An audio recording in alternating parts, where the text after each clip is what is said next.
नमस्कार, आप देख रहे हैं न्यूज 18 इंडिया। मैं हूं आपके साथ प्रीति रघुनंदन। पुतिन का अजगर जिंदा है, इसी से जुड़ी हुई आपको रिपोर्ट्स हम दिखाने वाले हैं। दरअसल रूस यूक्रेन के बीच एक सांपों वाले टापू पर घमासान छिड़ा हुआ है।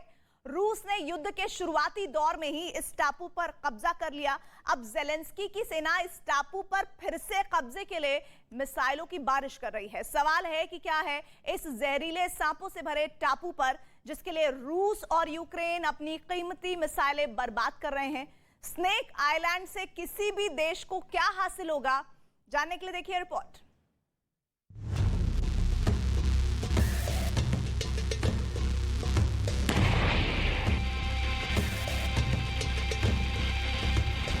ना आदमी का बसेरा है, ना जानवरों का डेरा है।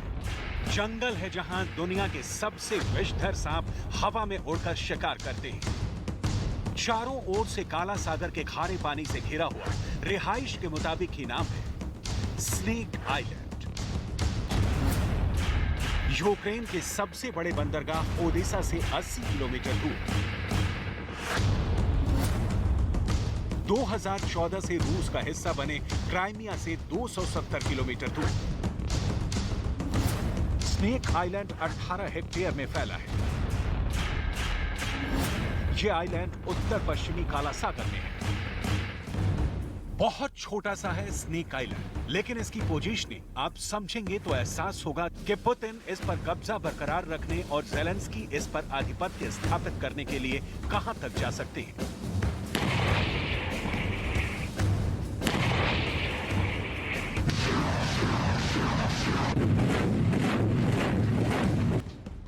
क्यों मचा है सांपों वाले टापू के लिए संग्राम? क्यों जेलेंस्की जब तक जीतेंगे नहीं तब तक छोड़ेंगे नहीं कि जिद पर अड़े? क्यों यूक्रेन पर हमला करते ही ब्लैक सी के विषधरों वाले टापू पर रूस की मिसाइलों ने कहर ढा दिया? इन सब के बारे में एक एक कर पूरी डिटेल में आपको जानकारी देंगे, लेकिन पहले रूस के कब्जे में जा चुके स्नेक आइलैंड पर फिर से कब्जा करने के लिए जेलेंस्की क्या कर रहे हैं, जरा ये देख लीजिए। क्योंकि जंग में फैसला भले ही हथियार से हो, लेकिन जहां जंग लड़ी जाती है वो जमीन जंग की दिशा और दशा दोनों निर्धारित करती है।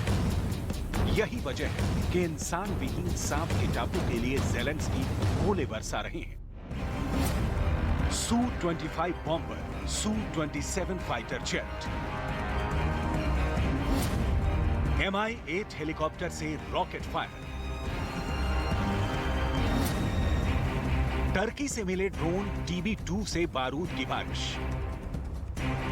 यूक्रेन के स्नेक आइलैंड पर दोबारा विजय की छटपटाहट है कि 30 से भी ज्यादा हमले वो कर चुका है, लेकिन नतीजा कुछ नहीं निकला और ना अब निकलने की उम्मीद दिखती है, क्योंकि धीरे धीरे ही सही पुतिन यूक्रेन विजय के करीब पहुंच रहे हैं। यूक्रेन के दक्षिण में ओडेसा पर रूस का कब्जा हो चुका है। पूर्व में डॉनबास के सेंटर पॉइंट सेवेरोडोनेत्स्क पर भी रूस का झंडा लहरा रहा है और रणनीतिक रूप से बेहद महत्वपूर्ण स्नेक आइलैंड या काला सागर में रूस का वर्चस्व स्थापित है। जेलेंस्की नागलोक का नायक बनना चाहते हैं। एक तरफ शांति वार्ता के पन्ने पलटते हैं और दूसरी तरफ यूरोप और अमेरिका से हथियार पर हथियार देने की अपील करते रहते हैं। स्नेक आइलैंड को जेलेंस्की ने प्रतिष्ठा का सवाल बना लिया है, क्योंकि जेलेंस्की के दिल में ये बात अब भी गंभीर रूप से गड़ी है कि नेटो जेलेंस्की को ब्लैक सी में डूबने नहीं देगा। इसी उम्मीद के दम पर जेलेंस्की स्नेक आइलैंड पर गोले बरसा रहे हैं।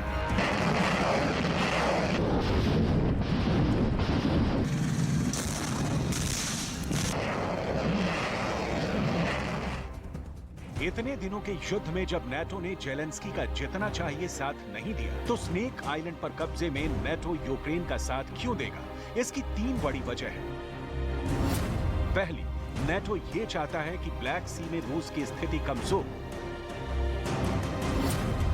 दूसरी, स्नेक आइलैंड पर रूस के कब्जे का मतलब है रूस का एक और सैनिक अड्डा। और तीसरी लेकिन सबसे महत्वपूर्ण वजह है ब्लैक सी में रूस के जहाजों पर रोक के कारण यूक्रेन में अनाज की सप्लाई बाहर नहीं हो पा रही है। आलम यह है कि यूक्रेन के अनाज के बंद सप्लाई से दुनिया में भुखमरी की नौबत आने की आशंका जताई जा रही है। संयुक्त राष्ट्र ने चेतावनी दी है कि दशकों में सबसे बड़े अकाल का खतरा पैदा हो गया है। एक रिपोर्ट के मुताबिक यूक्रेन के पोर्ट्स पर 4.5 मिलियन टन अनाज रखा हुआ है। यूक्रेन के अंदर के गोदामों में करीब 20 मिलियन टन अनाज पड़ा है। यूक्रेन दुनिया के सबसे बड़े गेहूं उत्पादक देशों में से एक है। यूरोप से लेकर अफ्रीका तक यूक्रेन का गेहूं और सूरजमुखी पहुंचता है। अफ्रीका के कई गरीब देश यूक्रेन के गेहूं पर ही निर्भर हैं। जाहिर है, सप्लाई ठप है तो पहले से दबा कई अफ्रीकी देश मुश्किल में फंस जाएंगे, जो नाटो देशों के सामने एक और बड़ी मुश्किल होगी। लिहाजा ज़ेलेंस्की को उम्मीद है कि ब्लैक सी में पुतिन से लड़ने की उन्हें ताकत जो बाइडेन और बोरिस जॉनसन से मिलती रहेगी। इसलिए स्नेक आइलैंड बारूद से पट गया है। नाटो क्यों स्नेक आइलैंड को लेकर यूक्रेन के साथ है, आपने जान लिया तो अब समझने की कोशिश करते हैं कि स्नेक आइलैंड को लेकर पुतिन इतने सजग, सावधान और सचेत क्यों है। इसी ब्लैक सी में रूस के सबसे बड़े जंगी जहाजों में से एक मास्को को ज़ेलेंस्की ने डुबो दिया, इस तथ्य के बावजूद कि रूस ब्लैक सी का राजा है। मास्को का डूबना रूस की ताकत को डायरेक्ट चैलेंज था। रूस के लिए नाटो से दूरी जितनी जरूरी है, उससे कम जरूरी नहीं है काला सागर, क्योंकि काला सागर मतलब व्यापार, और जितना व्यापार उतना शक्तिशाली देश। लिहाजा रूस स्नेक आइलैंड पर लंबी दूरी का खतरनाक एयर डिफेंस सिस्टम तैनात करना चाहता है। स्नेक आइलैंड पर आधिपत्य मतलब ओडेसा से लेकर डॉनबास तक यूक्रेन के पूरे दक्षिणी तट पर कब्जा। स्नेक आइलैंड वो रास्ता है जिससे रूस ने पूरे यूक्रेन का व्यापार अपनी मुट्ठी में बंद कर लिया है। जाहिर छटपटाहट तो होगी। और रूस के स्नेक आइलैंड पर कब्जे से सिर्फ यूक्रेन ही परेशानी में नहीं है, बल्कि एक और देश रोमानिया भी परेशान है, क्योंकि स्नेक आइलैंड की दूरी रोमानिया के तट से सिर्फ 45 किलोमीटर है। रोमानिया नेटो का सदस्य देश है। रूस के लिए ये स्नेक आइलैंड कितना अहम हो जाता है, आप इसे समझ सकते हैं। इसलिए रूस ने न सिर्फ युद्ध के शुरुआती दिनों में ही स्नेक आइलैंड पर कब्जा जमा लिया, बल्कि स्नेक आइलैंड पर रूस ने अपना सैम सिस्टम यानी surface to air missile system भी तैनात कर दिया। टॉर मिसाइल सिस्टम को तैनात किया है। Pantsir short range air defence system को लगाया है। स्नेक आइलैंड की किस्मत का फैसला युद्ध के बाद ही होगा। पुतिन ही स्नेक आइलैंड के भाग्य विधाता होंगे, क्योंकि रूस यूक्रेन जंग अब यूक्रेन की राजधानी कीव पर अटक गई है। कीव का किला गिरा और यूक्रेन फतह। ऐसे में ज़ेलेंस्की नाटो देशों की ताकत का इस्तेमाल कर भी स्नेक आइलैंड को नहीं बचा सकते। लेकिन ज़ेलेंस्की की वॉर स्ट्रेटजी पर शक की गुंजाइश करने वालों को यूक्रेन के सैनिकों ने करारा जवाब दिया है। ज़ेलेंस्की जंग में भले ही मात खा रही हो, जज्बा बरकरार है। От вже в понеділок братиму участь в саміті Групи Семи. На тижні відбудеться і саміт НАТО. 45 ракет за половину доби і якраз напередодні таких зустрічей. Все зрозуміло, ще одне підтвердження саме нашої позиції. Це підтвердження, що санкційних пакетів проти Росії недостатньо. Збройної допомоги для України треба більше. І що системи протиповітряної оборони, сучасні системи, які є у наших партнерів, мають бути не на полігонах або на зберіганні, а в Україні, де вони зараз і потрібні. Потрібні більше. Більше, ніж будь-якому іншому. स्नेक आइलैंड की जंग मिसाइलों की जंग है और रूस इस मामले में पूरी दुनिया में अव्वल है। रूस यहाँ अगर स्नेक आइलैंड पर युद्ध के बाद भी बैठा रहता है तो काला सागर उसकी पकड़ में रहेगा, और काला सागर में छिपा है गैस और तेल का खजाना। दुनिया के इस सबसे छोटे समंदर में अब तक रूस की ही दादागिरी चलती है। काला सागर से 6 देशों की सीमा लगती है: जॉर्जिया, रूस, तुर्की, बुल्गारिया और रोमानिया। इन 6 देशों में से 4 नाटो की सदस्य हैं और 5वां यूक्रेन नाटो की सदस्यता के लिए अप्लाई कर चुका है। रूस के साथ तुर्की भी चाहता है कि काला सागर में छिपी माइंस हटा ली जाए ताकि यूक्रेन की बंदरगाहों से अनाज की सप्लाई हो सके, लेकिन ज़ेलेंस्की ऐसा नहीं चाहते। बावजूद इसके तुर्की यूक्रेन के साथ खड़ा है, क्योंकि तुर्की नाटो का सदस्य देश है। नाटो को काउंटर करने के लिए काला सागर में रूस का सेवेस्तोपोल बंदरगाह है, जो रूस का बहुत महत्वपूर्ण मिलिट्री अड्डा है। काला सागर का स्नेक आइलैंड ऐसे में रूस के लिए हर तरह से महत्वपूर्ण ठिकाना बन गया है और रूस की सेना इसे जान देकर भी बचाए रखना चाहेगी।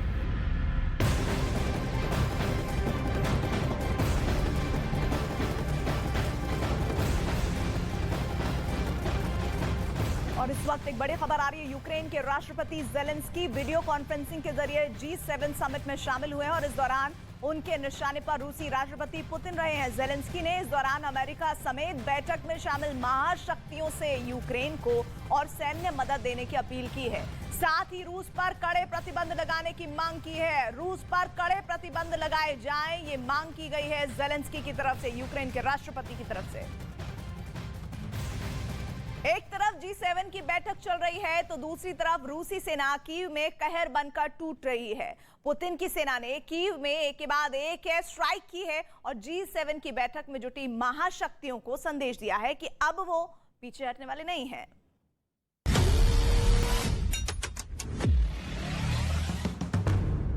कीव में फिर हाहाकार।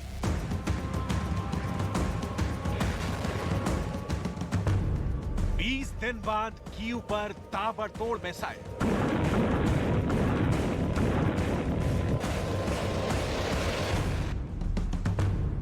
जंग के 4 महीने बाद फिर शुरू हुआ मिशन कीव।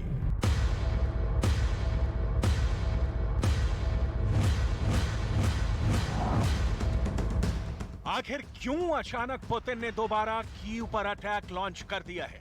हम आपको बताएंगे कि पुतिन कीव का अधूरा ख्वाब क्यों पूरा करना चाहते हैं।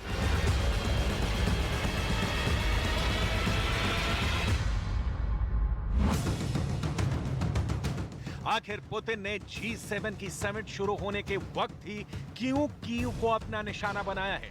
पुतिन अपने दुश्मनों को क्या संदेश देना चाहते हैं?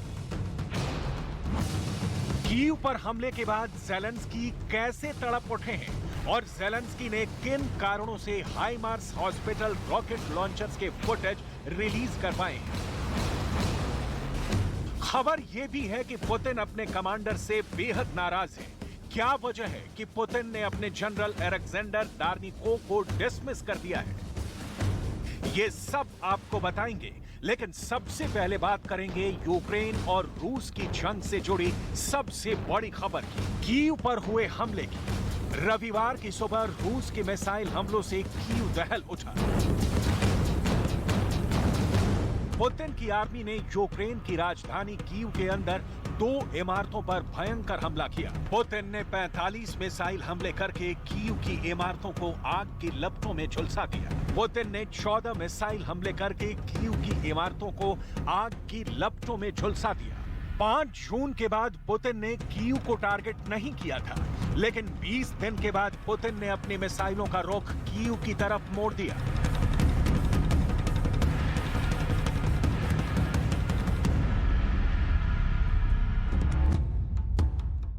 हमले के बाद यूक्रेन ने एक बार फिर कीव में राहत और बचाव का काम शुरू कर दिया है। हमले का शिकार हुए इमारतों के अंदर राहत और बचाव की टीम दौरे कर रही है। यह हमला इतना भयंकर था कि इमारत के मलबे से आसपास मौजूद कारें ढक गई। कीव के अंदर हमले के बाद मलबे में दबे हुए लोगों को निकाला गया। कीव के लोग एक बार फिर सहम गए हैं। शहर में हमले के अलर्ट वाले सायरन बजने शुरू हो गए हैं। लेकिन सबसे बड़ा सवाल यह है कि अचानक कीव को टारगेट करने के पीछे पुतिन का मिशन क्या है? दरअसल 24 फरवरी को जब पुतिन ने यूक्रेन के खिलाफ स्पेशल ऑपरेशन की शुरुआत की थी, उस वक्त ही पुतिन का सीधा टारगेट कीव ही था।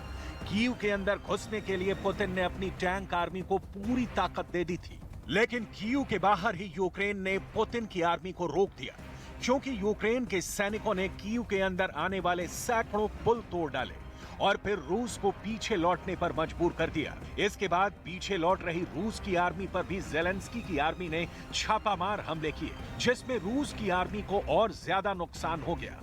इस नुकसान के बाद पुतिन ने अपना फोकस कीव नहीं बल्कि डॉनबास के रीजन पर किया। लेकिन अब एक बार फिर पुतिन ने कीव पर ही एक ही दिन में 45 मिसाइल अटैक कर दिए हैं।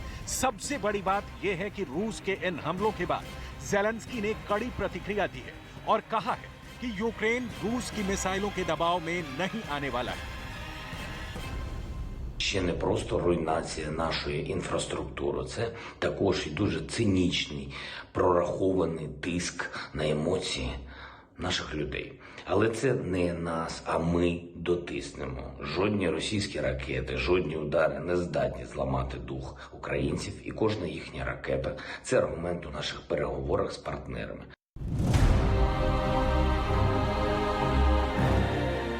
5 जून के बाद कीव पर कोई हमला न करने वाले पुतिन ने अचानक क्यों कीव पर अपनी आंखें टेढ़ी कर ली, वजह इन तस्वीरों में छुपी है।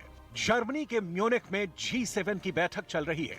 G7 की बैठक में शामिल होने पहुंचे हैं अमेरिका के राष्ट्रपति जो बाइडेन। बाइडेन का स्वागत भी म्यूनिख में जर्मनी की प्राचीन परंपरा के हिसाब से किया गया, लेकिन बाइडेन की खुशी में खलल डाल दिया कीव पर बरसी पुतिन की मिसाइल ने। G7 की बैठक में इस वक्त यूक्रेन पर किया गया हमला चर्चा का सबसे अहम मामला है। पुतिन के कुछ खास दुश्मन भी इस बैठक में शामिल हो रहे हैं और इसीलिए पुतिन ने कीव पर अटैक करके अग्रेशन दिखाया है और सबको ये संदेश दिया है कि चाहे दुनिया के बड़े से बड़े देश कितनी ही मीटिंग्स कर ले, पुतिन को रोक पाना इम्पॉसिबल है।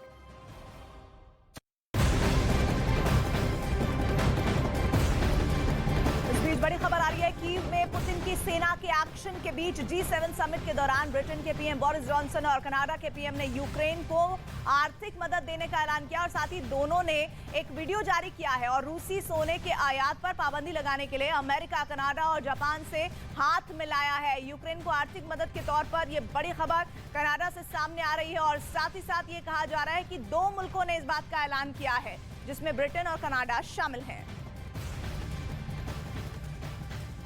कीव पर रूसी सेना के अटैक के बीच खबर है कि अमेरिका ने यूक्रेन को हाई मास मल्टीपल रॉकेट लॉन्चर देने का वादा किया है। हाई मास वो रॉकेट है जो 70 किलोमीटर तक दुश्मन पर अटैक करने में सक्षम है।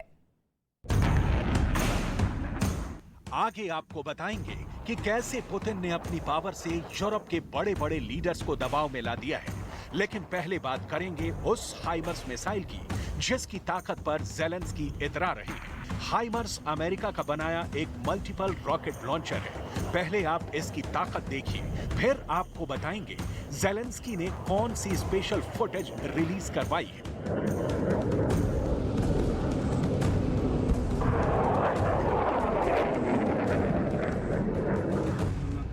अब ये वीडियो देखिए जो 25 जून को शूट किया गया है।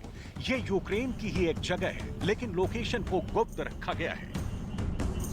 वीडियो में दिखाया गया है कि रूस की आर्मी पर निशाना लगाने के लिए यूक्रेन के फौजी हाइमर्स की यूनिट में बैठे हुए हैं और इस यूनिट को एक सीक्रेट लोकेशन पर सूरज ढलने के बाद ले जाया जा रहा है। रात के ही अंधेरे में यूक्रेन की आर्मी ने इस हाइमर्स मल्टीपल रॉकेट लॉन्चर को इंस्टॉल कर दिया और फिर शुरू हुए रूस के ठिकानों पर रॉकेट हमले।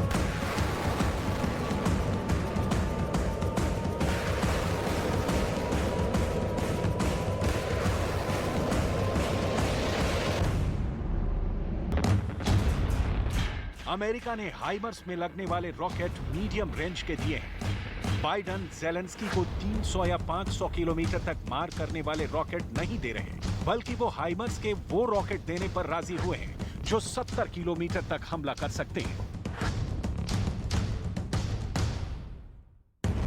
ये ऐसे रॉकेट से लैस हैं जिसके मीडियम रेंज वर्जन से भी अगर यूक्रेन लैस होता है तो रूस को बहुत भारी नुकसान उठाना पड़ेगा।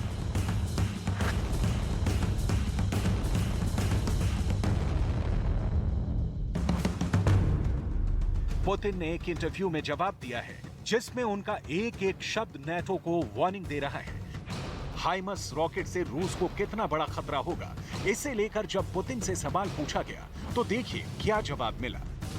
Применяются с самого начала, но применяются они эффективно только там, где нет войсковой системы ПВО. У нас есть Буки, Торы, Панцири, работают в высшей степени эффективно. इसे आप पुतिन की वार्निंग नंबर 1 कह सकते हैं, जो वाकई बहुत खतरनाक नजर आती है। पुतिन बहुत साफ साफ वार्निंग दे रहे हैं कि जवाब में वो ऐसे ठिकानों को तबाह करेंगे जिसका अभी तक उन्होंने टारगेट नहीं किया है। पुतिन के पास हाइमर्स रॉकेट की एक एक बारीक जानकारी है और वो जानते हैं कि अगर अमेरिका ने यूक्रेन को ये सिस्टम दिया तो इससे उनकी फौज को क्या खतरा हो सकता है। То, что мы видим, слышим, знаем, здесь это ничего не имеет общего с доверием к украинскому режиму или с недоверием. Это зависит от того, какие ракеты американцы поставят. Вот то, что мы сегодня слышим, и как бы то, что мы понимаем, это ракеты, как раз, которые на 45-70 километров, в зависимости от типа ракет, летят.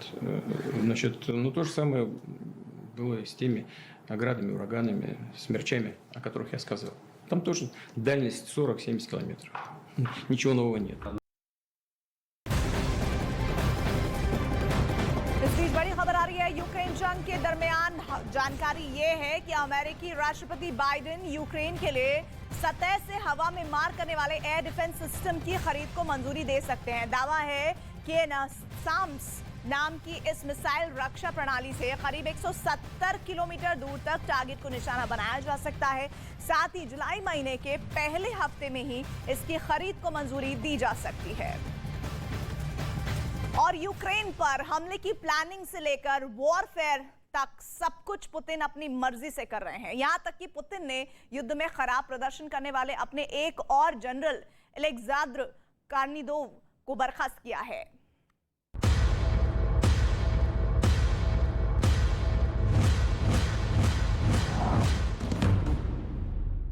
पुतिन किस तरह वॉर मोड में है, आप इस बात से भी समझ सकते हैं कि पुतिन ने अपने एक और जनरल को बर्खास्त कर दिया है। पुतिन के इस जनरल का नाम अलेक्जेंद्र दार्निको है। नोट करने वाली बात यह है कि दार्निको पर डॉनबास को फतह करने का जिम्मा था और पूर्वी यूक्रेन में लगातार रूस की स्थिति मजबूत हो रही है। मारियुपोल पुतिन के नियंत्रण में है। ओदेसा रूसी मिसाइलों की दहशत में है। सेवरोदोनेत्स्क पर रूसी आर्मी का कब्जा बस होने ही वाला है। इसके बावजूद भी पुतिन दार्निको से नाराज है। पुतिन ने जनरल अलेक्जेंद्र दार्निको को डॉनबास पर कब्जा करने का टारगेट दिया था। पुतिन ने दार्निको को 10 जून तक टारगेट पूरा करने को कहा था, लेकिन दार्निको 10 जून तक पूरे डॉनबास रीजन को कंट्रोल नहीं कर पाए। इसलिए पुतिन ने दार्निको को बर्खास्त कर दिया है। दार्निको पुतिन के ऐसे खूंखार जनरल हैं जो सीरिया में अपनी क्रूरता और बेरहमी के लिए पूरी दुनिया में कुख्यात हैं। जब दार्निको को डॉनबास का जिम्मा दिया गया था, तब कैसी इंटरनेशनल हेडलाइंस बनी, जरा देखिए। एक अंतर्राष्ट्रीय अखबार ने लिखा था, Putin calls in the butcher of Syria. Putin ने सीरिया के बुचर को बुलाया, यानी पुतिन का वो जनरल जो सीरिया के अंदर अपनी बेरहमी के लिए कुख्यात है।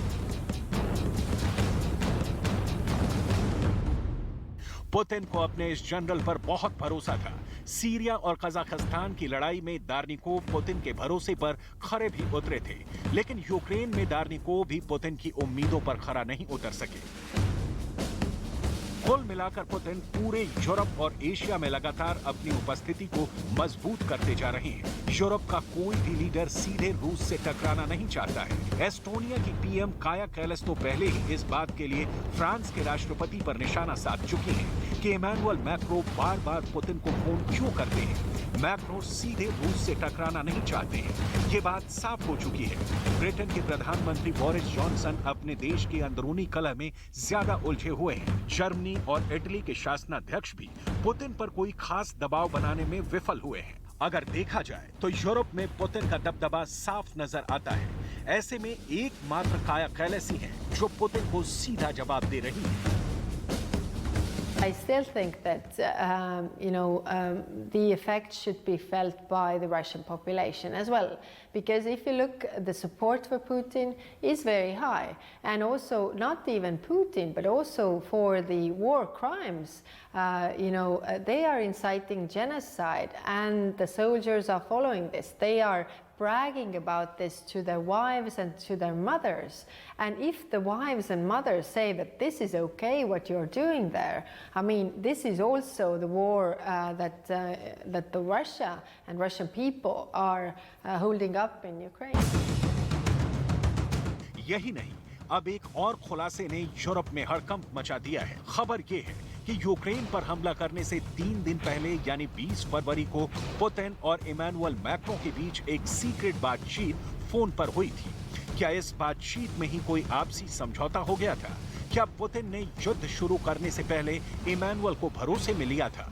इन सवालों ने दुनिया के कई बड़े एक्सपर्ट्स को परेशान कर दिया है। पुतिन लगातार जेलेंस्की को अपने कूटनीतिक चक्रव्यूह में फंसा रहे हैं। रूस ने अपने मित्र देश बेलारूस को इस्कंदर मिसाइल सिस्टम देने का फैसला किया है। बेलारूस के यूक्रेन से अच्छे रिश्ते नहीं हैं और इसका फायदा अब पुतिन उठा रहे हैं। В ближайших нескольких месяцах передадим Беларуси ракетно-тактические комплексы «Искандер-М», которые, как известно, могут применять как баллистические, также и крылатые ракеты, причем как в обычном, так и в ядерном исполнении. आज के हालातों में ये बात बिल्कुल साफ कही जा सकती है कि पूरी दुनिया मिलकर भी पुतिन को नहीं रोक पा रही है।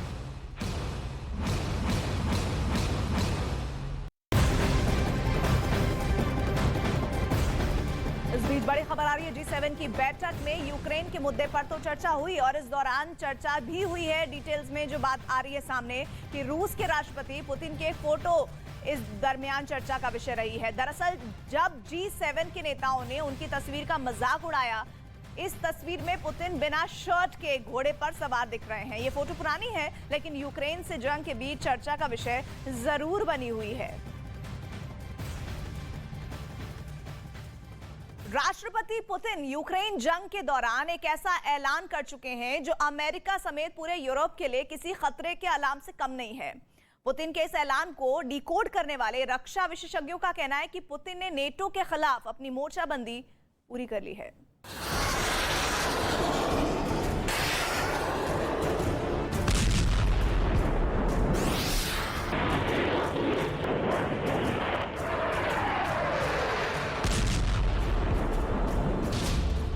राष्ट्रपति पुतिन का सनसनीखेज ऐलान।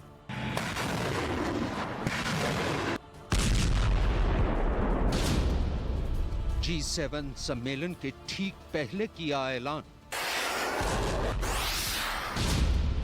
बेलारूस को मिलेगा न्यूक्लियर मिसाइल सिस्टम। पुतिन का ऐलान यूरोप के लिए खतरे का अलार्म।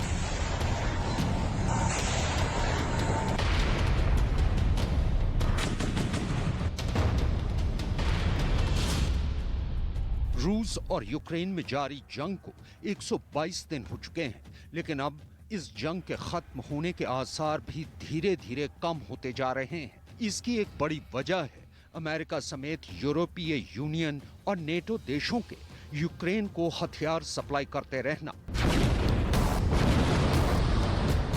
चूंकि रूस के राष्ट्रपति व्लादिमीर पुतिन अमेरिका समेत नेटो को कई बार सख्त लफ्जों में ऐसा न करने की चेतावनी दे चुके हैं, लेकिन इस बार उन्होंने जो ऐलान किया है उससे पूरी दुनिया परेशान है। दरअसल राष्ट्रपति पुतिन ने बेलारूस के राष्ट्रपति अलेक्जेंडर लुकाशेंको से एक मुलाकात के दौरान ये ऐलान कर दिया कि अब रूस अपने पड़ोसी और सहयोगी बेलारूस को अपना एक खतरनाक और घातक हथियार इस्कंदर मिसाइल सिस्टम देगा।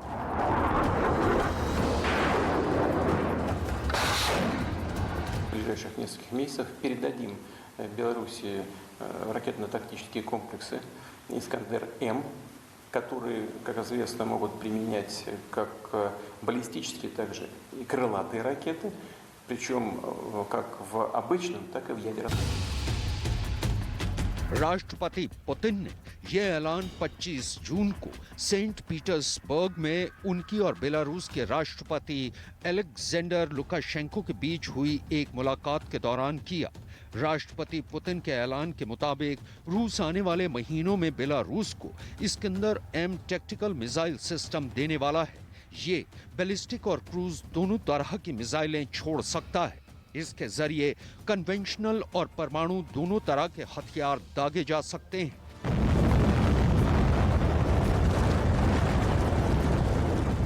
इतना ही नहीं, पुतिन ने यह भी ऐलान किया कि रूस बेलारूस के सुखोई 25 लड़ाकू विमानों के आधुनिकीकरण करने में भी मदद करेगा ताकि उनके जरिए न्यूक्लियर मिसाइलें दागी जा सके। रूस ऐसा क्यों कर रहा है, इसका खुलासा खुद राष्ट्रपति पुतिन ने कर दिया।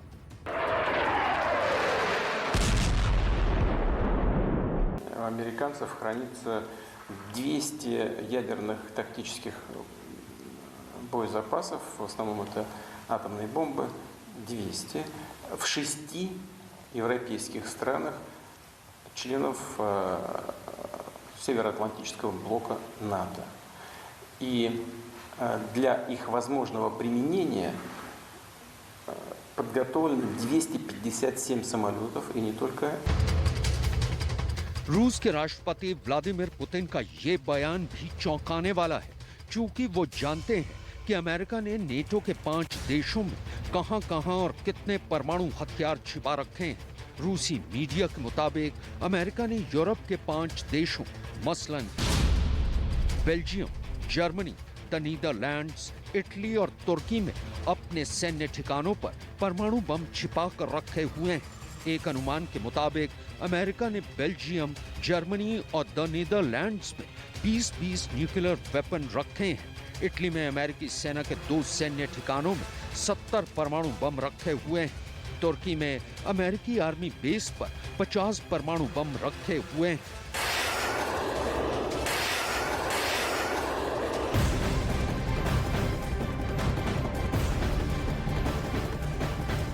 इस बीच खबर है कि पुतिन ने अपने एक रिटायर्ड जनरल पावेल को फोन किया है, क्योंकि जंग में रूस के कई कमांडर मारे गए हैं। ऐसे में 67 साल के रिटायर्ड जनरल पावेल को लड़ने के लिए बुलाया गया है। जनरल पावेल को रूस के सबसे खूंखार जनरल के रूप में जाना जाता है। शरीर से बेहद मोटे जनरल पावेल को दिन में करीब 5 बार खाना होता है, जो जंग के मैदान में दुश्मनों से बेहद सख्ती से पेश आते हैं।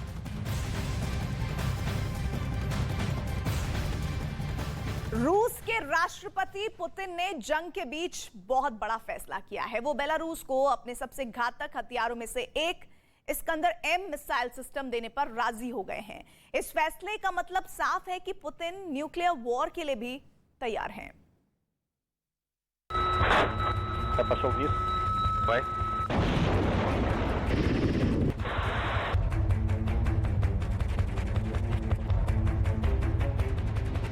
पुतिन अमेरिका समेत नेटो से जंग की तैयारी कर चुके हैं और इसी के चलते उन्होंने G7 समूह की बैठक के ठीक एक दिन पहले बेलारूस को इस्कंदर एम मिसाइल सिस्टम देने का ऐलान कर दिया। आइए अब आपको बताएं कि आखिर रूस का इस्कंदर एम मिसाइल सिस्टम कितना घातक है और जंग के सूरत हाल में इसके जरिए कैसे दुश्मन सेना पर कहर बरसाया जा सकता है। इस्कंदर एम एक मोबाइल गाइडेड मिसाइल सिस्टम है। इस्कंदर एम R-500 मिसाइलों से लैस है। इन मिसाइलों की मारक क्षमता 500 किलोमीटर तक है। ये मिसाइलें मैक 7 की रफ्तार से उड़ान भर सकती हैं। R-500 मिसाइल में एंटी बैलिस्टिक मिसाइलों से बचने की क्षमता है। इस्कंदर एम बैलिस्टिक और क्रूज दोनों तरह की मिसाइलें छोड़ सकता है। इस्कंदर एम के जरिए कन्वेंशनल और परमाणु दोनों तरह के हथियार दागे जा सकते हैं। यूक्रेन जंग में रूसी सेना इस्कंदर मिसाइल सिस्टम के जरिए कहर बरसा रही है। आइए अब आपको ये भी समझाए देते हैं कि अगर बेलारूस में इस्कंदर एम मिसाइल सिस्टम तैनात होता है तो यूरोप के कितने देश राष्ट्रपति पुतिन के निशाने पर आ जाएंगे। मसलन एस्टोनिया, लातविया, लिथुआनिया, पोलैंड और यूक्रेन तो वो देश हैं जिनके तमाम शहरों को इस्कंदर एम मिसाइल सिस्टम के जरिए निशाना बनाया जा सकता है। जंग की सूरत में अगर इनसे लंबी दूरी की न्यूक्लियर मिसाइलें दागी गईं तो यूरोप के तमाम देश इस्कंदर मिसाइल सिस्टम की जद में आ जाएंगे।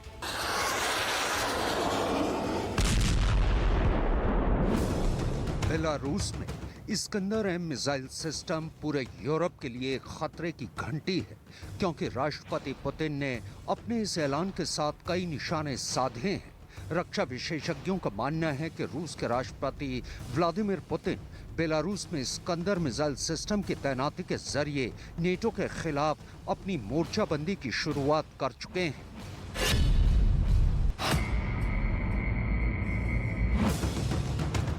राष्ट्रपति पुतिन ने बेलारूस को इस्कंदर एम मिसाइल सिस्टम देने का ऐलान जर्मनी में होने वाले G7 समूह देशों के सम्मेलन के ठीक एक दिन पहले की, यानी अपने ऐलान के जरिए राष्ट्रपति पुतिन ने G7 देशों को एक बड़ी चेतावनी दी है कि वो यूक्रेन जंग में यूक्रेन की मदद करना बंद कर दें। राष्ट्रपति पुतिन के इस ऐलान में नेटो समूह के देशों के लिए भी एक बड़ी चेतावनी छिपी है, क्योंकि 29 और 30 जून को नेटो का सम्मेलन होने वाला है और नेटो के कई देश यूक्रेन को लगातार हथियार सप्लाई कर रहे हैं। लिहाजा नेटो सम्मेलन के ठीक पहले पुतिन का ऐलान नेटो के लिए किसी खतरे के अलार्म से कम नहीं है। 24 जून को अमेरिका ने पुतिन की नाराजगी के बावजूद यूक्रेन को अपना हाइमार्स रॉकेट सिस्टम दे दिया। अब राष्ट्रपति पुतिन ने अमेरिका को उसी के अंदाज में जवाब देते हुए बेलारूस को इस्कंदर एम मिसाइल सिस्टम देने का ऐलान कर दिया। यानी बेलारूस को इस्कंदर मिसाइल सिस्टम देने के पीछे पुतिन का असल मकसद अमेरिका को ये जता देना है कि वो उससे भी सीधी जंग के लिए तैयार है।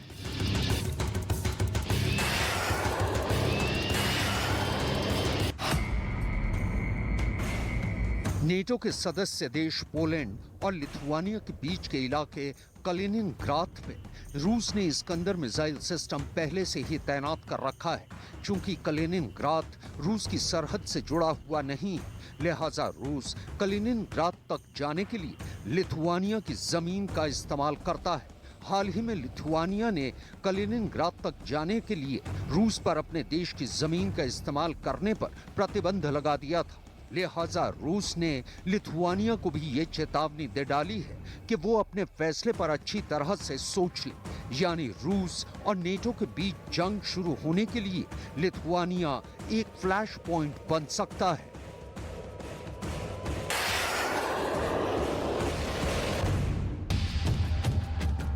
पोलैंड और रूस के रिश्ते तो वैसे ही लंबे वक्त से खराब चल रहे हैं और यूक्रेन जंग के दौरान जिस तरह पोलैंड पहले दिन से ही यूक्रेन की मदद कर रहा है, उससे राष्ट्रपति पुतिन पोलैंड से काफी खफा हैं। इसके अलावा नेटो देश पोलैंड के जरिए ही यूक्रेन को हथियारों की सप्लाई लाइन को बनाए रखे हुए हैं। इसको लेकर भी राष्ट्रपति पुतिन पोलैंड से अपनी नाराजगी जता चुके हैं। इतना ही नहीं, चेचन कमांडर रमजान कादिरोव तो पोलैंड पर हमला करने की बात भी कर चुका है।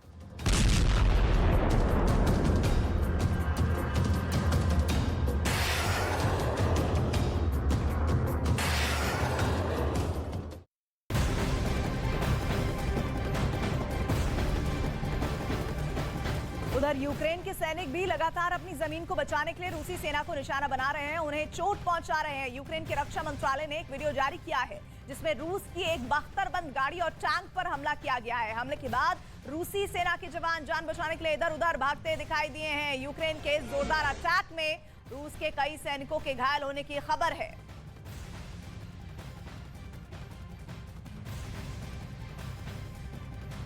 कीव ज़ेलेंस्की का किला है और अगर कीव हिल गया तो समझ लीजिए यूक्रेन पूरी तरह रूस का कब्जा उस पर हो जाएगा। लेकिन कीव से पहले पुतिन का पूरा फोकस डॉनबास पर है और वहां के शहरों से जो खबर आ रही है वो बहुत डराने वाली है। डॉनबास में ज़ेलेंस्की का डर क्या है, समझने के लिए ये रिपोर्ट जरूर देखिए।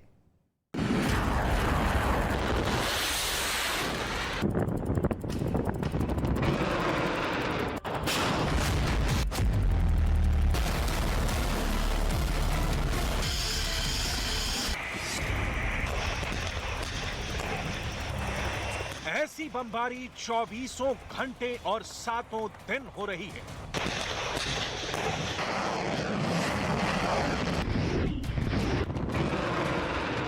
ऐसी कयामत डॉनबास के हर मोर्चे पर टूट रही है।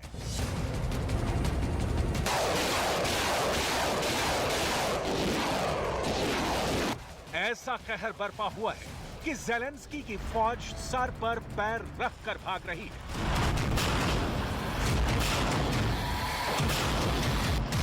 मरने वालों के आंकड़े मिलने मुश्किल हो गए हैं और कहा जा रहा है कि अब तो डॉनबास में एक खुला कब्रिस्तान बन चुका है जो ज़ेलेंस्की को बहुत डराने जा रहा है। जून के आखिरी 10 दिनों में ऐसा क्या हुआ कि डॉनबास की लड़ाई अचानक पलटी और पुतिन का बवंडर ऐसा चला कि ज़ेलेंस्की चारों खाने चित नजर आ रहे हैं। क्या ज़ेलेंस्की को इस बात का होश है कि उनके देश का एक बहुत बड़ा हिस्सा अब पूरी तरह रूस के कब्जे में आ चुका है?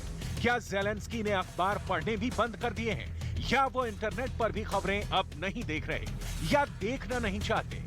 अमेरिका के वॉल स्ट्रीट जर्नल ने लिखा है कि डॉनबास में अब यूक्रेन की फौज बचने का रास्ता तलाश रही है। ब्रिटेन का द गार्डियन छाप रहा है कि डॉनबास को बचाना अब ज़ेलेंस्की के बस की बात नहीं रही। जर्मनी का डॉशे वेले बता रहा है कि डॉनबास के बड़े शहर सेवेरोडोनेत्स्क को पूरी तरह घेर लिया गया है, और अगर ये बातें ज़ेलेंस्की की समझ में नहीं आ रही तो वो अल जजीरा पढ़ें, जिसमें सेवेरोडोनेत्स्क को हारने का मतलब बताया गया है। Наші міста Сєвєродонецьк, Донецьк, Луганськ. Ми все повернемо. Щотижня ми йдемо до Херсону. Жодного дня не забували про Мелітополь, про Бердянськ, про Енергодар і Маріуполь. Всі інші міста України, які тимчасово окуповані, будуть тільки українські.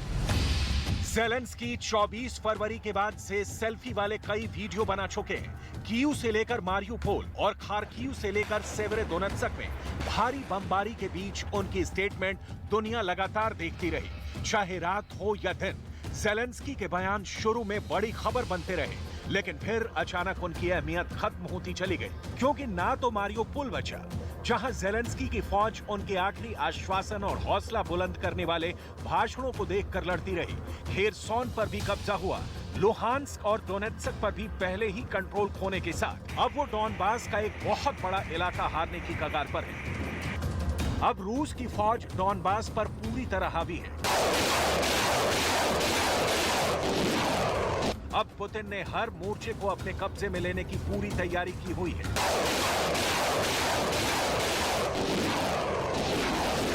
देखा जाए तो ऐसी बमबारी के बीच अब ज़ेलेंस्की की फौज का बचना मुश्किल नजर आ रहा है, क्योंकि रिपोर्ट्स ऐसी भी आ रही हैं कि जो ज़ेलेंस्की तक पहुंचेंगी तो उनके होश उड़ जाएंगे।